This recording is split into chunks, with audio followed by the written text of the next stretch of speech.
Sa sobrang ganda nga ng laban mga idol, muntik pang mahulog ang ngipin ni Rep George.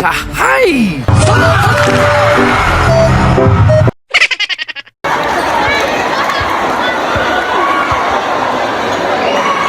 Grabe naman tong laban na to mga idol. Lugi na naman ang mga referee. Paano ba naman hindi malulugi? 3 overtime ba naman ang ginawa ng dalawang team na to? Last 3.4 seconds nga ng 4th quarter, all 87 ang score. Crucial foul ni Rep.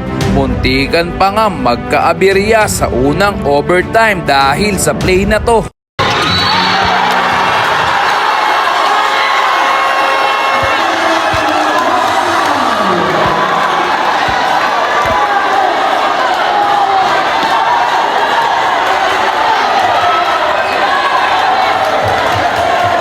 Pero alam naman natin na referee lang din sila, kaya kung ano man natawag at dapat nating respetuhin bilang sila ay tao din na nagkakamali.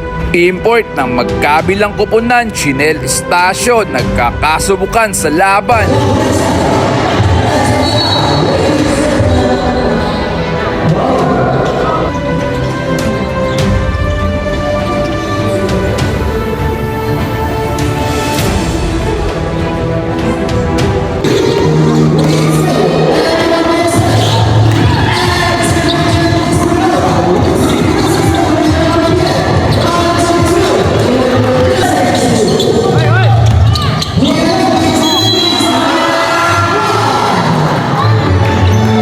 Isama mo pa tong import ng bayugo na maliit lang pero ikay mapapawaw sa galawan.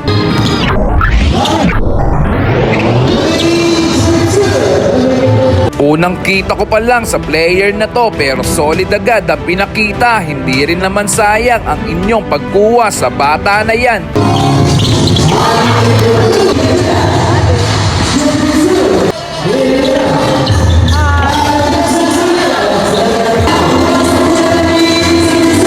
Lalong-lalo na dito kay Chinel, buhos lakas yan kung bumalagbag lumaro.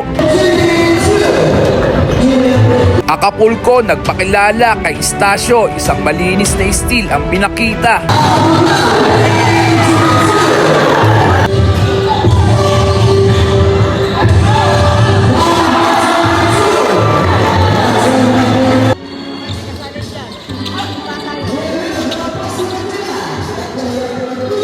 Eto naman bata na to, ang init ng kamay, hindi na kailangan mag-dribble, bumitaw ka agad ng magkadikit na 3 points.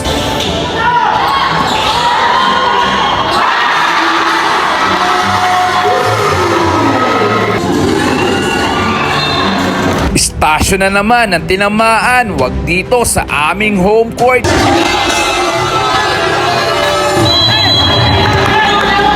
Punta na tayo dito sa second overtime mga idol. 1.6 seconds na lang nga mga idol. 98-97 ang score. Lamang ang mga nakaitim, talo o overtime na lang ang laban ng mga naka-green.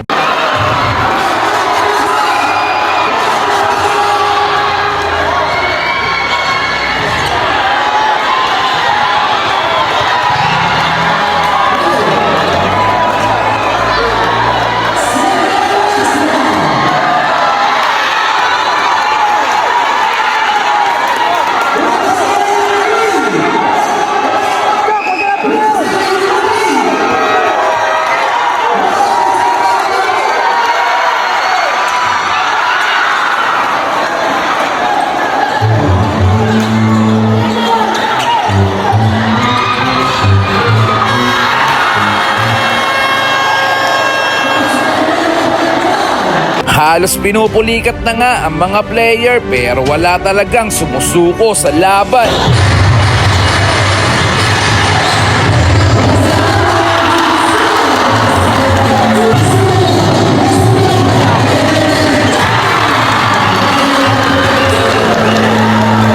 Dito nga ay nahugot ang magic bunot para maitabla ang laban. Last 7 seconds nga ng second overtime ay wala talagang bumibitaw sa laban. Amor 1 put shot upang maitabla ulit ang laban.